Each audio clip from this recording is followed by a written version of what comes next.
তারাবির নামাজ 8 রাকাত নাকি 20 রাকাত? দলিল কি? আমরা বাঙালিরা আর কিছু না পারি মাশাআল্লাহ, বেজাইল্লা মাসালার ব্যাপারে মাশাআল্লাহ উস্তাদ। তারাবির নামাজ 8 রাকাত না 20 রাকাত, এটা নিয়ে জেহাদ করে ফেলা, ফরজের নামাজ পড়ার খবর নাই। খুব ভালো করে শুনে রাখেন, তারাবির নামাজ এটা কি ফরজ না নফল? নফল এবং সুন্নাত। ফরজ ওয়াজিব তো না, ফরজ ওয়াজিব না, সুন্নাত এবং নফল যদি হয় সেখানে কম বেশ করলে কোনো অসুবিধা নাই।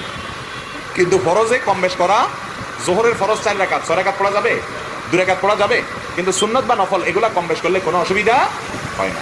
বিধায় যদি কেউ 8 রাকাত তারাবি পড়ে, 20 রাকাত পড়ে, কোনোটাই সমস্যা নাই। 20 রাকাত তারাবি ওমরে ফারুক রাদিয়াল্লাহু তাআলা আনহু থেকে বিশুদ্ধভাবে প্রমাণিত হয়েছে। কথা বুঝে আসছে? এটাকে সুন্নাহ বিরোধী বলা মূর্খতা ছাড়া আর কিছু না। এবং খোদ সৌদি আরবের বড় বড় স্কলারগণ পর্যন্ত 20 রাকাত এবং 8 রাকাত উভয়টাকেই সুন্নাহ বলেছেন।